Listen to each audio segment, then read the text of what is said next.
daghan kayo nato magsigig yung pangita o magsigig sulti mahitungod sa gugma. Nang nindot maginang gugma mo isulti kanabitang you know that I love you. Kanang mga inana bitaw bisag kanang banag asawa ambot kasigi pa ba murog sinultihay moingon pa ba mong I love you kada gid adlaw ana ang mga manag-uyab kana siguro gid na kay buntag udto gabi labing minos magsige ginag-text og I love you, I miss you pero inig kabinyo na kumusta man sige pa wa nay klaro mo na importante day kaayo from time to time mangutana gid ta kon nahigugma pa bata sa angay natong higugmaon. Si Jesus nangutana ngadto ni Pedro katulo nya daghan ang mo interpret ani gibawi kuno ni Kristo ang katulo sad nga pagpamakak ni Pedro sa dihang gipangutanas Pedro og nakaila ka ba ni anang tawhana or kuyog man ka ni anang tawhana gipamakak man ni Pedro katulo sa wapa mamatay si Kristo mao kuno tong pagkabanhaw ni Kristo gibawi ni Kristo gipangutana sa katulo si San Pedro pero tingali posible sa dingon ana pero kining katulo nga pagpangutana ni Jesus mao ni ang pag-emphasize sa kaimportante di ay sa atong tinuod nga gugma. Kamong mga asawa i-check kuno inyong kasing-kasing tinuod ba mong nahigugma sa inyong bana hangtod karon mausad mong mga bana i-check kuno og nahigugma bagyod kas imong asawa mausad ang ginikanan ako sad isipari ako sang i-check kung nahigugma ba ko sa akong mga parokyano niya kamo sa mga parokyano i-check pod og nahigugma ba mo sa parokya dili sa pare sa parokya niya nahigugma mo sa parokya suportahi ang programa sa pare niya unsa maroy programa nato sa atong parokya ang pagpalit og raffle tickets. Kana nindot kay nang ahon-ahon. Nyag nahigugma kas parokya, magsigi kag palit. Og wa ka mahigugma, magsigi kag unya-unya. Si Pedro sama sad ni San Pablo diri sa unang pagbasa niagi og kasakit. Niagi gyud kasakit sa ilang paghigugmas Ginoo. Pero wa nila baliha ang kasakit kung dili nagpatigbabaw ang pagtuman sa gustos Ginoo. Si San Pablo giingnan man tos Ginoo ni saksi kanako dinhi sa Jerusalem, musaksi sa kanako didto sa Roma.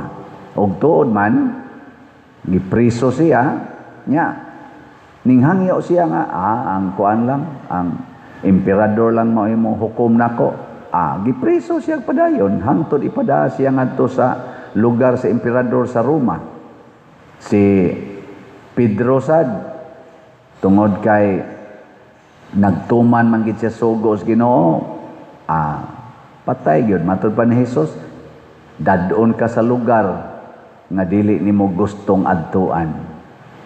Ni pangutan ako na imong tupad ning na andam kang muantos para sa atong parokya na hasta mong mga online parishioners andam ba mong muantos para sa atong parokya nganong magantos man tas para sa atong katilingban kay matud pa ni Hesus kada gid tubag ni Pedro nga nahigugma gihigugma ko ikaw ang isugo din ni Hesus atimana ang akong mga karnero pakana ang akong mga karnero atimana ang akong mga karnero.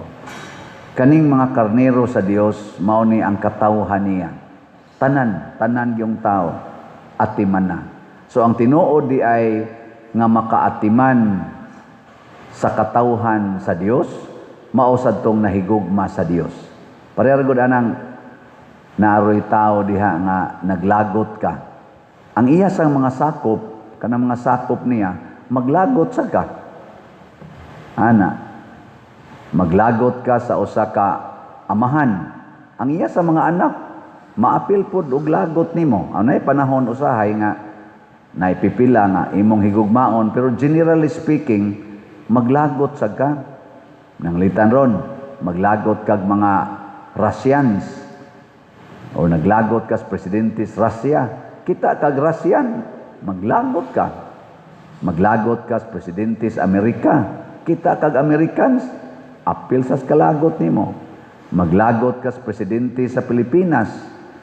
Kita kag Pilipino, maglagot sa ka.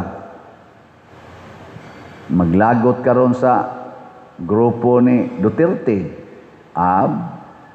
Kita kag mga supporters Duterte, lagot sa ka. Apil batanan. Karon, kung mahigugma tas Ginoo, ang pruiba mao ang pag-atiman sa iyang katawhan. Nya kining katawhan sa Dios gikompose ni siya og mga buutan og mga dautan. Bisan din sa simbahan, naay buutan, naay dautan. Atiman na.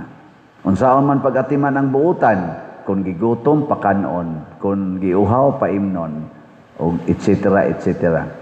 Unsaon man sad pag-atiman ang mga buangon, kung gigutom pakanon gyapon, kung magmasakiton atimanon, kung way balay tagaag balay, og dunay idugang. Unsa man? Pasaylua og kapituan kapito.